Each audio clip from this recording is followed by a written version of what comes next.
اللہ کے ذکر کے فضائل۔ جو انسان ایک مرتبہ استغفر اللہ پڑھتا ہے تو اللہ اسے کیا جواب دیتا ہے؟ جو انسان ایک مرتبہ یا حی یا قیوم پڑھتا ہے تو اللہ اسے کیا جواب دیتا ہے؟ جو انسان ایک مرتبہ سبحان اللہ پڑھتا ہے تو اللہ اسے کیا جواب دیتا ہے؟ جو انسان ایک مرتبہ الحمدللہ پڑھتا ہے تو اللہ اسے کیا جواب دیتا ہے؟ جو انسان ایک مرتبہ اللہ اکبر پڑھتا ہے تو اللہ اسے کیا جواب دیتا ہے؟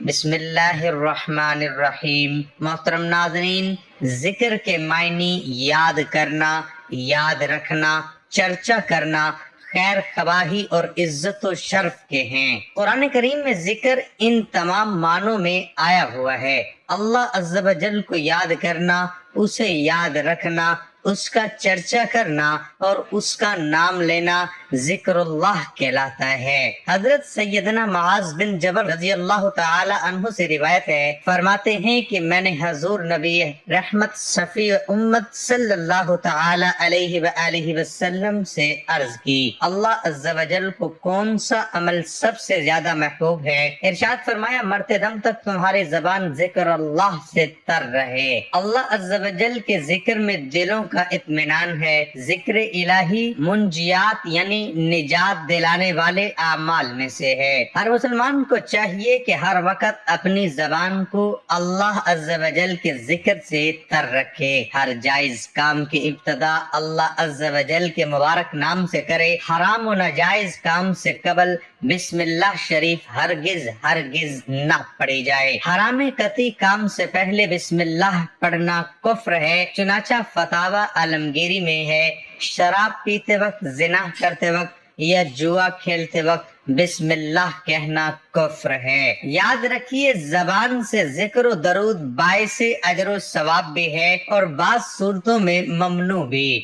گاہک کو سودا دکھاتے وقت تاجر کا اس غرض سے درود شریف پڑھنا، یہ سبحان اللہ کہنا کہ اس چیز کی عمدگی خریدار پر ظاہر کرے، ناجائز ہے۔ جوں ہی کسی بڑے کو دیکھ کر اس نیت سے درود شریف پڑھنا کہ لوگوں کو اس کے آنے کی خبر ہو جائے تاکہ اس کی تعظیم کو اٹھیں اور جگہ چھوڑ دے، ناجائز ہے۔ محترم ناظرین، ہمارے بہت سے بہن بھائی وظائف مانگتے ہیں کہ انہیں کوئی ایسا وظیفہ بتایا جائے جس کی وجہ سے ان کے روگ ختم ہو جائیں اور دل کو سکون انہیں مل جائے۔ میں انہیں سب سے پہلے یہ بات سمجھانا چاہتا ہوں کہ وہ روزانہ قرآن مجید کی تلاوت کیا کریں تو انشاءاللہ اس کے سارے غم، خوشیوں اور تکلیفیں راحتوں میں تبدیل ہو جائیں گی۔ ارشاد باری تعالیٰ ہے، الا بذکر اللہ تطمئن القلوب، آگاہ رہو کہ دلوں کا اطمینان اللہ کے ذکر سے ہے۔ ہمارے آقا دو عالم صلی اللہ تعالی علیہ وآلہ وسلم کا ارشاد گرامی ہے، قرآن مجید پڑھنے والوں پر اللہ تعالیٰ کی سکینیت نازل ہوتی ہے۔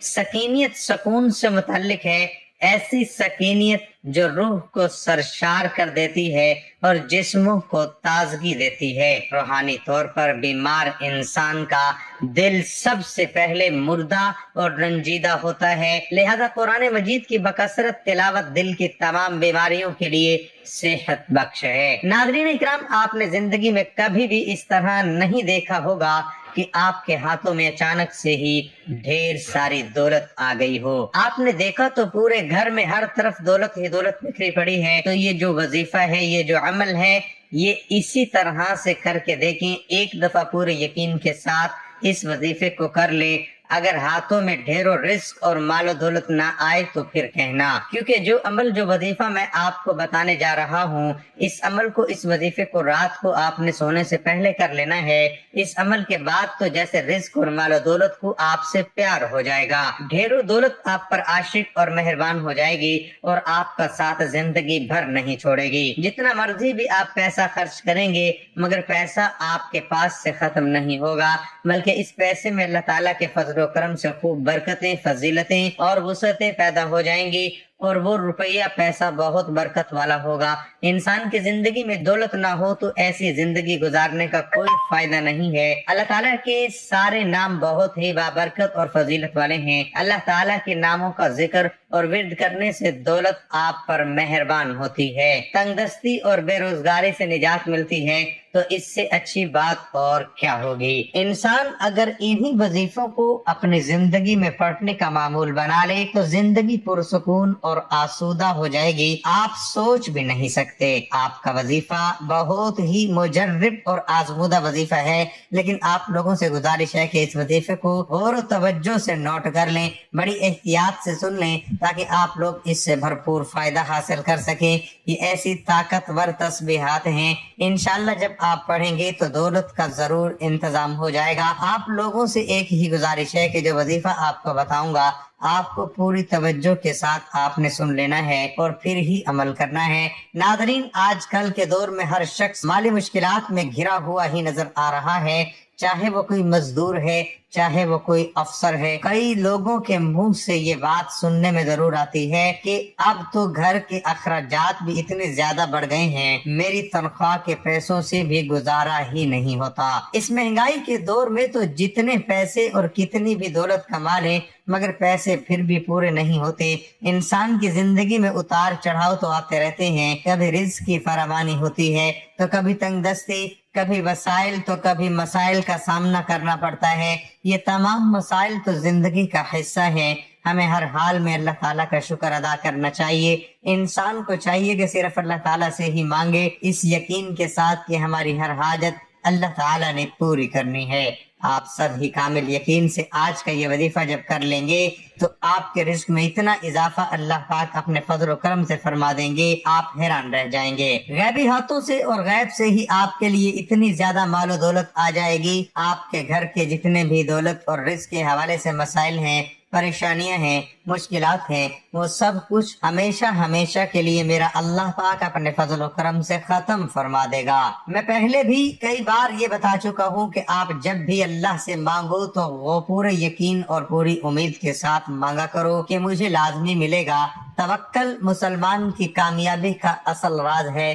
سورۃ آل عمران میں اللہ تعالیٰ نے اپنے بندوں کو تمام امور میں مشاورت کرنے کا حکم دیتے ہوئے اپنی ہی ذات کریمہ پر بھروسہ اور توکل کرنے کا حکم ارشاد فرمایا۔ ترجمہ: اور کام یا لڑائی میں ان سے مشورہ لے لو، پھر جب پکا ارادہ کر لو تو اللہ پر بھروسہ رکھو، بے شک اللہ تعالیٰ توکل اختیار کرنے والوں سے پیار کرتا ہے، اور اگر اللہ تمہارا مددگار ہو تو کوئی تم پر غالب نہیں آ سکے گا، اور اگر وہ تم کو چھوڑ دے تو پھر کون ہے جو اس کے بعد تمہاری مدد کر سکے، اور اللہ ہی پر چاہیے کہ ایمان والے بھروسہ رکھیں۔ تو ناظرین، جب آپ کا یقین جتنا پختہ ہوگا تو اللہ پاک آپ کو ضرور عطا فرما دیں گے۔ اللہ پاک کے خزانے بہت وسیع و عریض ہیں، آپ کی مشکلات تمام کی تمام دور ہو جائیں گی۔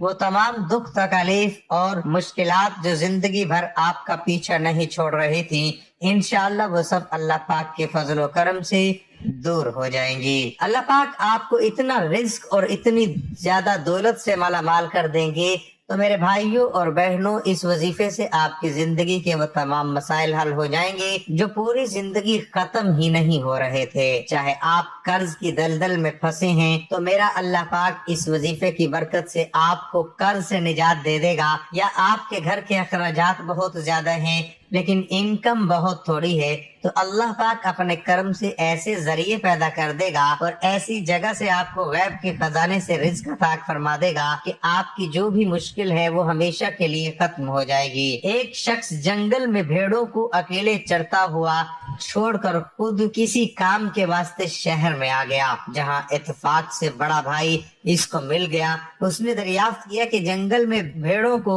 کس کے حوالے کر کے آئے ہو؟ اس نے کہا توکل بر خدا، یعنی خدا کے بھروسے پر چھوڑ آیا ہوں۔ بڑے بھائی نے کہا تم نے سخت غلطی کی چھوڑنے کی۔ کہا خدا کے توکل پر بھیڑوں کو چھوڑ آنے کو غلطی بتانا سخت بے ادبی اور گستاخی ہے، ایسا مت کہو۔ بڑے بھائی نے کہا کم بخت، اگر بھیڑے خدا کے توکل پر چھوڑ آیا ہے، بھیڑیے بھی تو خدا کے توکل پر ہی پھر رہے ہیں۔ تم نے توکل کے مفہوم کو نہایت غلط طور پر سمجھا ہے۔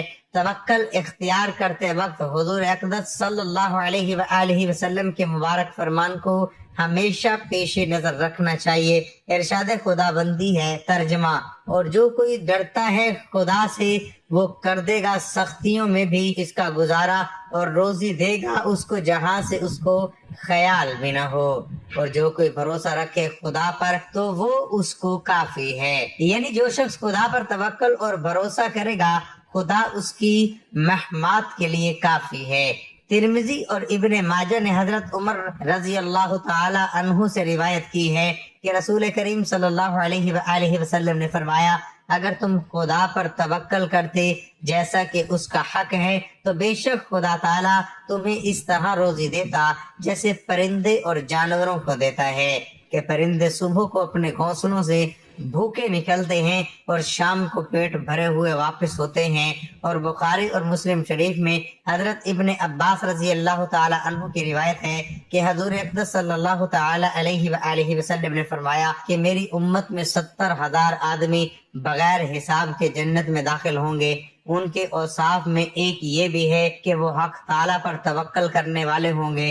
توکل کے معنی یہ نہیں کہ رب تعالیٰ کے پیدا کیے ہوئے اسباب و آلات کو چھوڑ دے، بلکہ مراد یہ ہے کہ اسباب اختیار کو ضرور اختیار کرے مگر بھروسہ اسباب پر کرنے کے بجائے حق تعالیٰ پر کرے کہ جب تک اس کا ارادہ و مشیت نہ ہو جائے کوئی کام نہیں ہو سکتا۔ معارف القرآن حدیث شریف میں ہے کہ ایک اعرابی عرب گوار یا بدو سرکار رسالت صلی اللہ علیہ وآلہ وسلم کی خدمت اقدس میں حاضر ہوا۔ آپ صلی اللہ علیہ وآلہ وسلم نے دریافت فرمایا کہ اونٹ کہاں چھوڑا؟ عرض کیا خدا کے بھروسے پر چھوڑ آیا ہوں۔ حکم ہوا کہ اول اس کو کسی جگہ مضبوط باندھ لو، اس کے بعد توکل کرو۔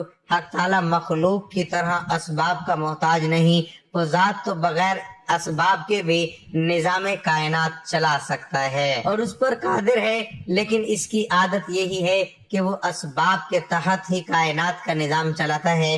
امام غزالی رحمت اللہ علیہ نے لکھا ہے کہ بندے کو زیبا نہیں ہے کہ وہ آقا کو عادت کے خلاف کرنے پر مجبور کر کے اسے آزمائے۔ یہ جاہلوں کا خیال ہے کہ توکل تو محنت و مزدوری اور کسب کی چھوڑ دینے کا نام ہے کہ ہاتھ پر ہاتھ رکھ کر بیکار بن کر بیٹھ جائے، اگر بیمار ہو تو دوا نہ لے، بے سوچے سمجھے اپنے آپ کو خطرات اور ہلاکت میں ڈال دے کہ کہیں آگ میں گھس جائے اور کہیں شیر کے منہ میں ہاتھ دے دے وغیرہ تب متوکل کہلائے۔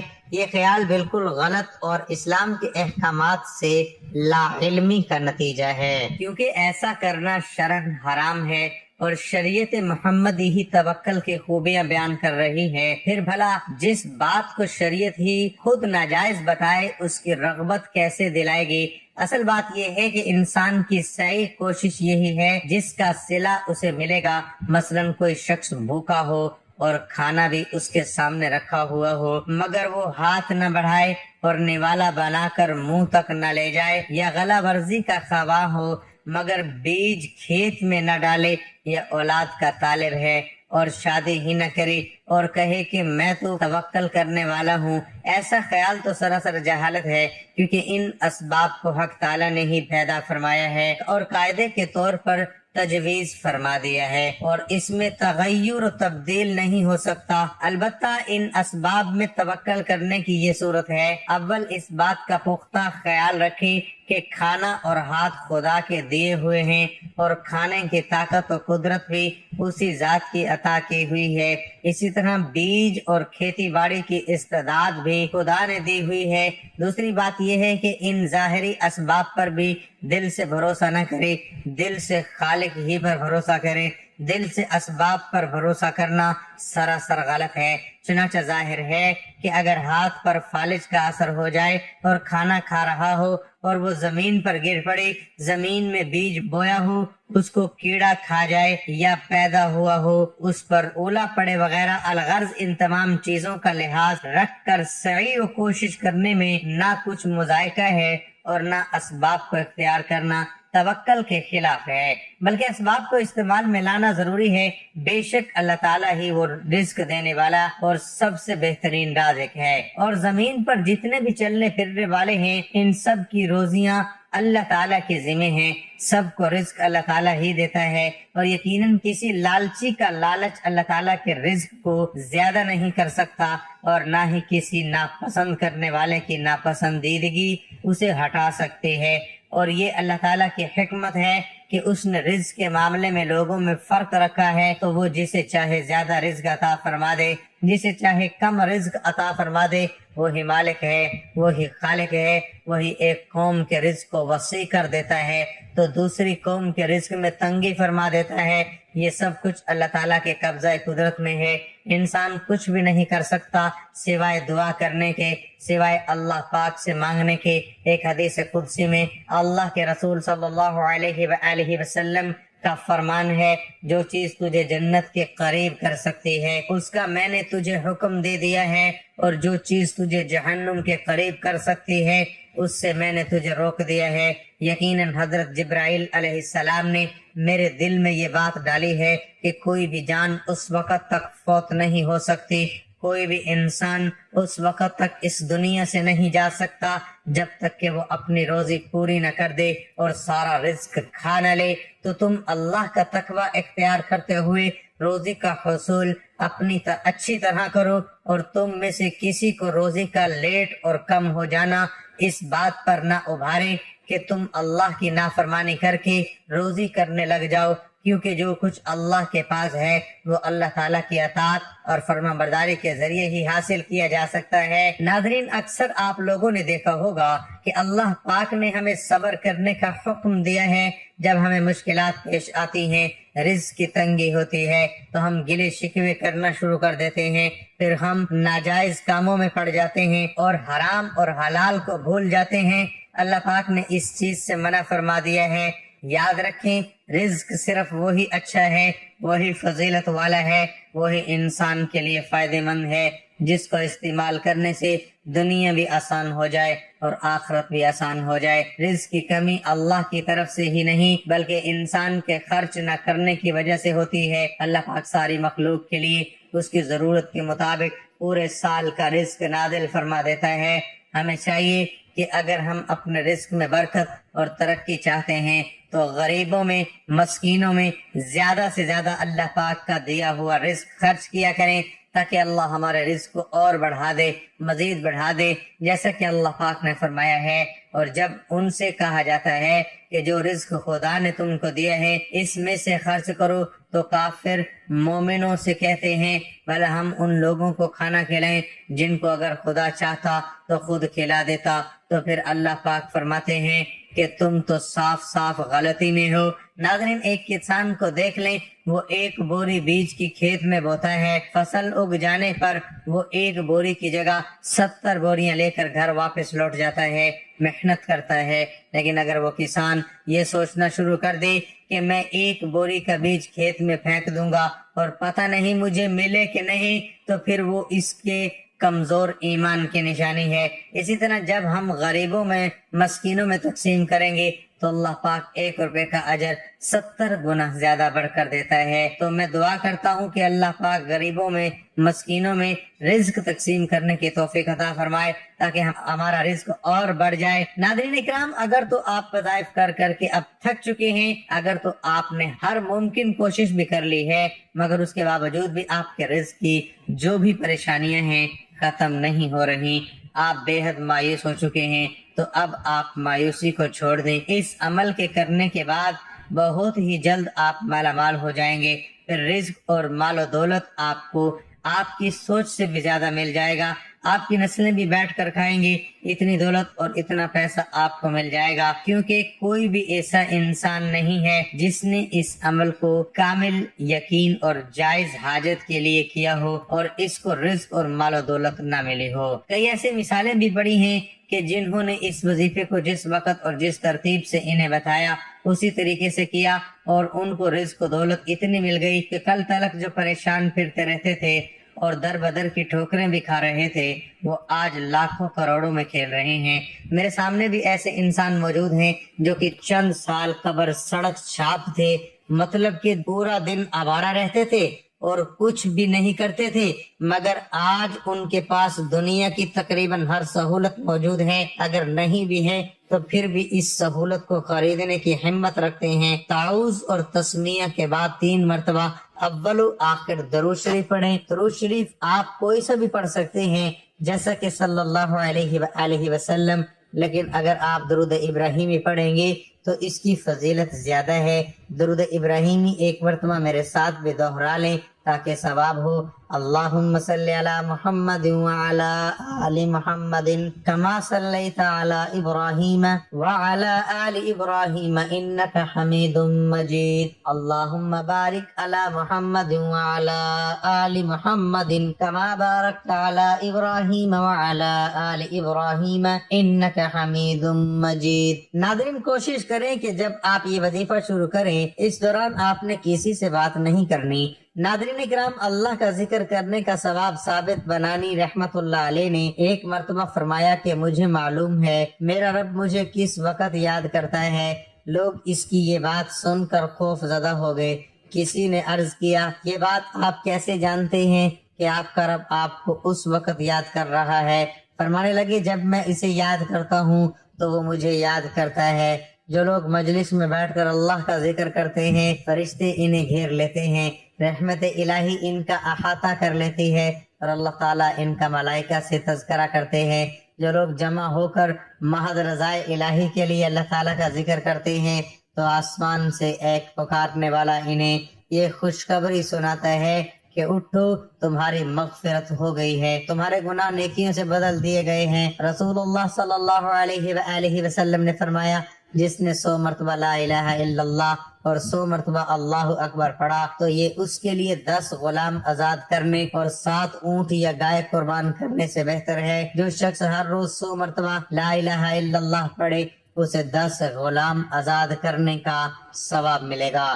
اس کے لیے 100 نیکیاں لکھی جائیں گی، اس کے 100 گناہ معاف کیے جائیں گے، اور اس روز شام تک اسے شیطان سے پناہ حاصل رہے گی۔ اس شخص کے عمل سے افضل کسی کا عمل نہیں، ہاں اس شخص کا عمل افضل ہے جس نے اس سے زیادہ پڑھا۔ جو شخص اچھی طرح وضو کرے، آسمان کی طرف نظر اٹھا کر یہ کہے، اشہد اللہ الہ الا اللہ وحدہ لا شریک لہ واشہد ان محمدا عبدہ ورسولہ، تو اس کے لیے جنت کے دروازے کھول دیے جائیں گے، جس دروازے سے چاہے داخل ہو جائے۔ لا الہ الا اللہ پڑھنے والوں پر ان کے قبروں میں اور قبروں سے اٹھنے میں وحشت نہیں ہوتی، گویا کہ میں ان لوگوں کو دیکھ رہا ہوں کہ وہ سور پھونکنے کے وقت اپنے سروں سے مٹی جھاڑ رہے ہیں اور کہہ رہے ہیں، اللہ کا شکر ہے اس نے ہم سے غم دور کیا، بے شک ہمارا رب مغفرت کرنے والا اور قبول کرنے والا ہے۔ حضرت ابو ایوب انصاری رضی اللہ تعالی عنہ رسول اللہ صلی اللہ علیہ وآلہ وسلم سے بیان کرتے ہیں کہ جس شخص نے 10 مرتبہ یہ کلمات پڑھا، لا الہ الا اللہ وحدہ لا شریک لہ لہ الملک ولہ الحمد وہو علی کل شیء قدیر، وہ اس شخص کی طرح ہوگا جس نے اسماعیل علیہ السلام کی اولاد میں سے 4 جانیں آزاد کی۔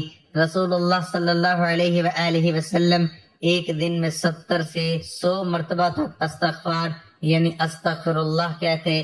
رسول اللہ صلی اللہ علیہ وآلہ وسلم کو جب کوئی مشکل معاملہ پیش آتا تو پڑھتے، یا حی یا قیوم برحمتک استغیث 21 مرتبہ پڑھتے۔ اللہ تعالیٰ نے فرمایا، تم مجھے یاد کرو میں تمہیں یاد کروں گا، اور میرا شکر ادا کرو میری ناشکری مت کرو۔ جو شخص ہر نماز کے بعد 33 مرتبہ سبحان اللہ، 33 مرتبہ الحمدللہ اور 33 مرتبہ اللہ اکبر کہے اور 100 مرتبہ یہ الفاظ کہے، لا الہ الا اللہ وحدہ، تو اس کے تمام گناہ بخش دیے جائیں گے، اگرچہ سمندر کے جھاگ کے برابر ہو۔ روایت میں ہے کہ ایک شخص رسول اللہ صلی اللہ علیہ وآلہ وسلم کی خدمت میں حاضر ہوا اور عرض کیا، مجھ سے دنیا نے رخ پھیر لیا ہے اور میرا ہاتھ تنگ ہو گیا ہے۔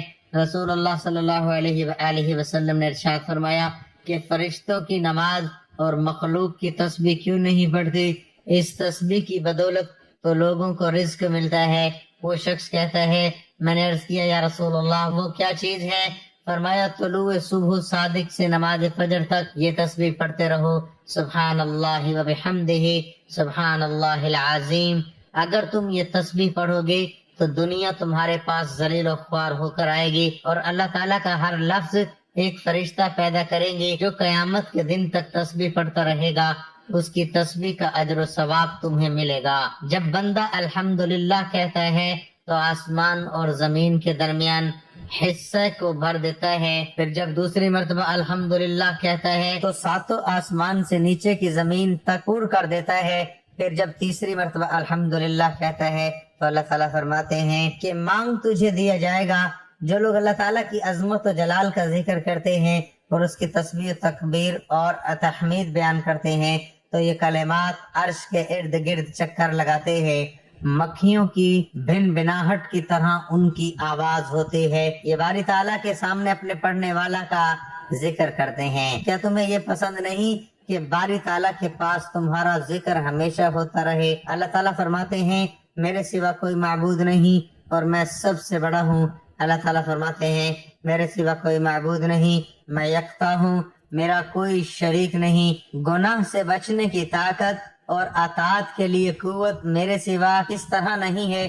وہ مرد جو اللہ کو بہت زیادہ یاد کرنے والا ہے اور یاد کرنے والی عورتیں، اللہ نے ان کے لیے بخشش اور بڑا اجر تیار کر رکھا ہے۔ اور اپنے رب کو صبح شام یاد کرو، عاجزی اور خوف سے اپنے دل میں بلند آواز کیے بغیر غافلوں سے نہ رہو۔ رسول اللہ صلی اللہ تعالی علیہ وآلہ وسلم نے فرمایا اس شخص کی مثال جو اپنے رب کو یاد کرتا ہے اور جو اپنے رب کو یاد نہیں کرتا زندہ اور مردہ کی طرح ہے۔ اللہ رب العزت نے ہمیں ایک انتہائی خوبصورت دین عطا کیا ہے جس میں ایک معنی خیز زندگی گزارنے کی مکمل گائیڈ لائن دی گئی ہے۔ انسان چونکہ خطا کا پتلا ہے، چنانچہ اللہ جل شانہ نے گناہ گاروں کے لیے توبہ کا دروازہ کھلا رکھا ہے اور مسلمانوں کو قرآن کریم میں بار بار استغفار کرتے رہنے کی تلقین کی ہے۔ اللہ سے استغفار کرنے سے جہاں اللہ ہمارے گناہوں کو معاف کرتا ہے، وہیں اس سے ہمیں اور بھی کئی فوائد حاصل ہوتے ہیں۔ استغفر اللہ کا ورد کرنے سے جہاں مسلمانوں پر اللہ تعالیٰ رحم فرماتے ہیں، وہیں یہ وظیفہ مسلمانوں کے لیے کثرت مال اور نیک اولاد کا وسیلہ بھی بنتا ہے۔ استغفار کرنے سے ہماری دعاؤں کو شرف قبولیت عطا ہوتا ہے۔ رسول اللہ صلی اللہ علیہ وآلہ وسلم نے فرمایا کیا میں تمہیں وہ عمل نہ بتاؤں جو تمہارے سب اعمال سے بہتر، تمہارے درجات میں سب سے بلند اور تمہارے سونا چاندی خرچ کرنے سے بہتر ہے، اور تمہارے لیے اس سے بہتر کہ تم اپنے دشمنوں سے ملو، تم ان کی گردنیں اتار دو اور وہ تمہاری گردنیں اتاریں۔ صحابہ کرام نے عرض کیا کیوں نہیں؟ تو آپ صلی اللہ علیہ وآلہ وسلم نے فرمایا اللہ تعالیٰ کا ذکر کرنا۔ عبداللہ بن بصر رضی اللہ تعالی عنہ فرماتے ہیں کہ ایک آدمی نے کہا یا رسول اللہ صلی اللہ علیہ وآلہ وسلم، مجھ پر اسلام کے احکامات بہت زیادہ ہو گئے ہیں، آپ مجھے کوئی ایسی چیز بتائیں جو میں مضبوطی سے پکڑ لوں۔